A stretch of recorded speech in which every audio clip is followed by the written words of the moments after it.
నా పేరు డాక్టర్ బసవ పున్నయ్య, సంగం డైరీలో పనిచేస్తున్నానండి. ఇప్పుడు మనం ఒరిజినల్గాను గేదెపాటితో పాటు ఉన్నవాటిలో ఆవుల గురించి కూడా కొంత తెలుసుకోవటం మంచిది.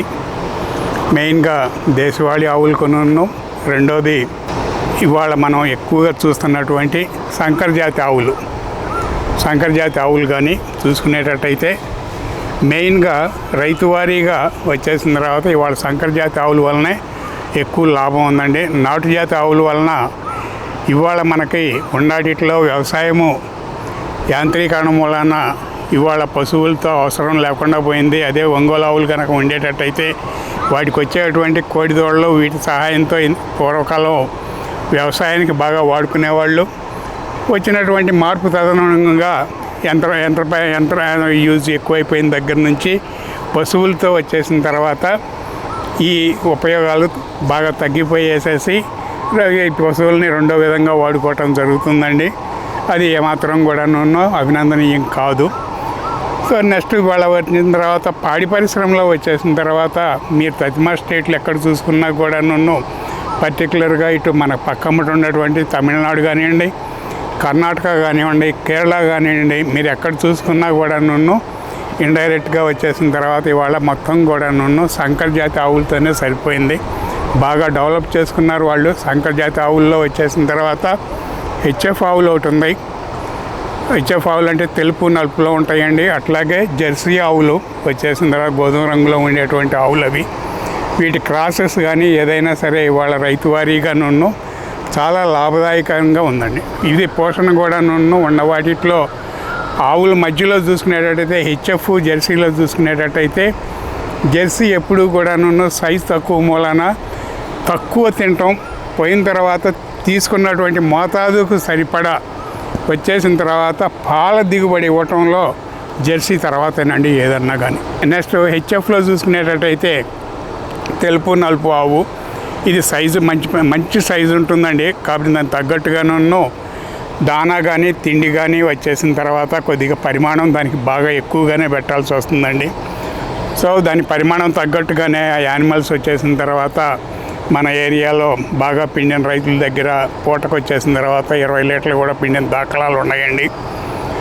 మనం ఉన్న వాటిలో ఉన్నటువంటి సంకరజాతిలో ఉన్నటువంటి మెయిన్ డ్రాబ్యాక్ అంటే మన పరిస్థితులకు వచ్చేసిన తర్వాత మన దగ్గర ఉన్నటువంటి పరిస్థితులకి ఇక్కడ ఉన్నటువంటి జబ్బులకి వచ్చేసిన తర్వాత వాటిలో ఉన్నటువంటి రోగ నిరోధక శక్తి తక్కువ మూలాన రైతువారీగా వచ్చేసిన తర్వాత కొద్దిగా జబ్బుల పాలు ఎక్కువ పడుతూ ఉంటాయి. అందువలన చెప్పేసి రైతులు ఎప్పుడు కూడా డాక్టర్ గారు దీనికి ఎప్పుడు చూసుకున్నా సరే ఏదో ఒక జబ్బు వస్తానే ఉందండి అని చెప్పేసి వాళ్ళు మొదటి నుంచి రైతువారీగా అంటానే ఉండటం జరుగుతుంది. అది ఒక్కటి మాత్రం చూసుకునేటట్టయితే మీకు పశువు వచ్చేసిన తర్వాత సరైన వైద్యం అందుబాటులో ఉండేటట్టయితే మాత్రం మీకు సంకరజాతి ఆవుల పోషణ మాత్రం అనుకున్న దానికన్నా కూడాను బాగా లాభదాయకంగా ఉంటుందండి. ఏరియాలో మెయిన్గా చూసుకునేటట్టయితే వాటిలో గేదెల డైరీ కానీ ఆవుల డైరీ కానీ మీరు కంపేర్ చేసుకున్నప్పుడు రేటు దగ్గర వచ్చేసిన తర్వాత గేదె పాలకి ఆవు పాలకి విపరీతమైనటువంటి వ్యత్యాసం ఉందండి. ఇవాళ కనుక మీరు చూసుకున్నారంటే లీటర్ పాలకు వచ్చేసిన తర్వాత కేజీ ఫ్యాట్కి వచ్చేసిన తర్వాత గేదె పాలకు వచ్చేసిన తర్వాత 750 రూపాయలు చెల్లిస్తున్నారండి. అదే మీకు ఆవు పాలకు కనుక వచ్చేటట్టయితే సుమారుగా 250 దగ్గర నుంచి 260 రూపాయలు చెల్లిస్తున్నారండి అదే కేజీ ఫ్యాట్కి. సో అందువలన అని చెప్పేసి రైతులు ఇది గ్రహించేసి రెండోది ఏది ఏమైనా సరే మీరు ఎక్కడ ఉండవాటిలో ఏ డైరీ ఫామ్ గేదెల డైరీ ఫామ్ కానివ్వండి ఆవుల డైరీ ఫామ్ కానీ ఏదైనా సరే మెయింటైన్ చేయదలుచుకున్నప్పుడు అన్నిటికన్నా ముందర కావాల్సింది ఏంటంటే సఫిషియెంట్గా పచ్చిగడ్డి ఉందా లేదా అనేది బాగా చూసుకోవాలండి. అన్ని మెయిన్. సో మేపు చేపు అని చెప్పేసి వెనకటి మన నానుడు ఒకటి ఉందండి. ఎప్పుడు కూడాను ఆ పచ్చిగడ్డి అనేది పుష్కలంగా లేకుండా రైతువారీగా వచ్చేసిన తర్వాత డైరీల్లో వచ్చేసిన తర్వాత ఏ డైరీ అయినా సరే లాభాలు బాట పట్టాలి అంటే చాలా చాలా కష్టమైనటువంటి విషయం అండి. ఫర్ ఎగ్జాంపుల్ మీరు చూసుకునేటట్టయితే గేదెలలో వచ్చేసిన తర్వాత సుమారుగా 2 ఈతల గేదెగా 1 ఈత కానీ 2 ఈతలు కానీ అంత 5 ఈతలు కానీ ఏది చూసుకున్నా కానీ రోజుకు వచ్చేసిన తర్వాత మీకు సుమారుగా 30 నుంచి 35 కేజీల పచ్చిగడ్డి తింటుందండి. అట్లాగే దాంతోపాటు మీరు కంపల్సరీగా రోజు మొత్తం మీద మీరు 2 పూటలు వేయండి, 3 పూటలు వేయండి, ఎండుగడ్డి మాత్రం 10 కేజీలు కంపల్సరీగా వేయాల్సిందేనండి. నెక్స్ట్ దాంతోపాటు ఉండవాటిలో అది ఇచ్చేటువంటి పాల దిగుబడి దామాషా కనుక చూసుకునేటట్టయితే ప్రతి 10 లీటర్ల పాలుకి అది ఇచ్చేటువంటి ప్రతి 10 లీటర్ల పాలుకి గేదెల్లో వచ్చేసిన తర్వాత మొదటి 2 లీటర్లు తీసేసేయండి. మొదటి 2 లీటర్లు తీసేస్తే మీకు మిగిలేది 8 లీటర్లు. ఆ 8 లీటర్లలో సగం చేయండి, అంటే 4 వస్తుందండి. మీరు ఆ పశువుకి వచ్చేసిన తర్వాత రోజుకి 30-35 కేజీలు పచ్చిగడ్డి, ఎండుగడ్డి దాంతోపాటు పెట్టుకున్నప్పుడు అది ఇచ్చే పాల దిగుబడికి గాను మీరు కంపల్సరీగాను 4 కేజీల దానా పెట్టాలండి రోజు.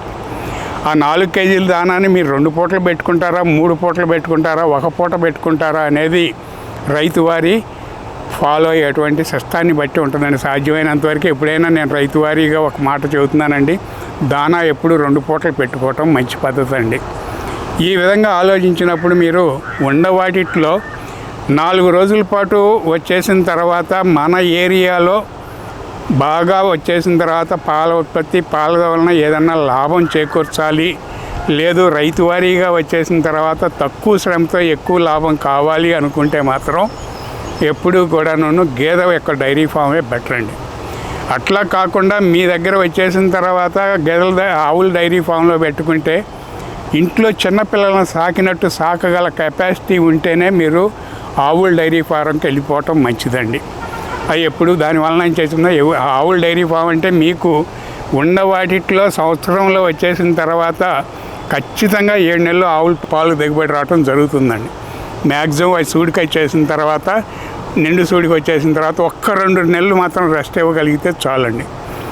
ఏది ఏమైనా ఆవులకు మాత్రం కంపల్సరీగాను బాగా గుర్తుపెట్టుకోండి, రైతు వారీగా అది సూడిదైనా సరే ఉండవాటిలో కంపల్సరీగా దానికి లోపల పట్టలో దూడ పెంచుకోవటానికి, రెండోది వచ్చేసిన తర్వాత పాల దిగుబడిలో ఉన్నప్పుడు అది కోల్పోయినటువంటి ఎనర్జీ మొత్తాన్ని ఇంక్లూడింగ్ కాల్షియంతో సహా రైతు అది సూడి మీద ఉండి రెస్ట్ తీసుకునేటప్పుడే మీరు రీప్లేస్ చేయటం అనేది మంచిదండి.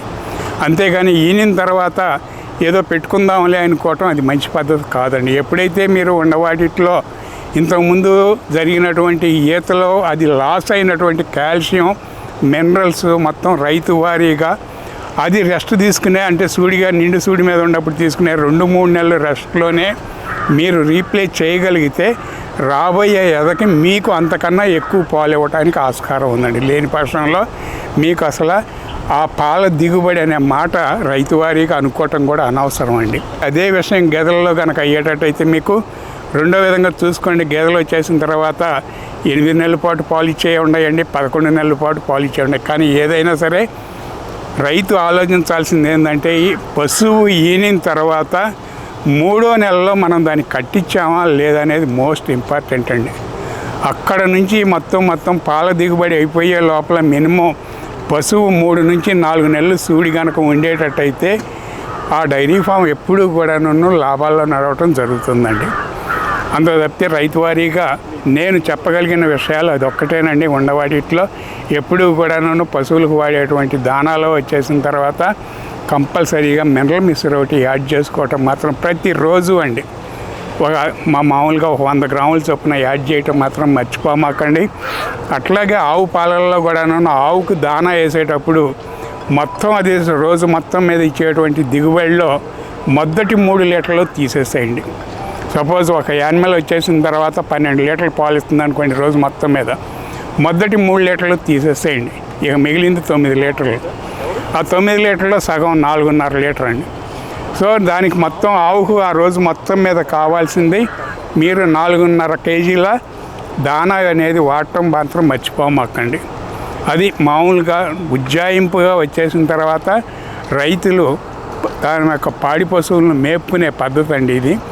ఈ విధంగాను ఎవరైతే సైంటిఫిక్ లైన్స్లో శాస్త్రీయంగా ఫాలో కలుగుతారో అటువంటి వారికి ఎప్పుడైనా సరే నీకు గేదెలనే కాదు, ఆవులనే కాదు, ఏ డైరీ ఫామ్ అయినా సరే మీకు లాభదాయకంగా నడవడానికి ఆస్కారం ఎక్కువగా ఉందండి.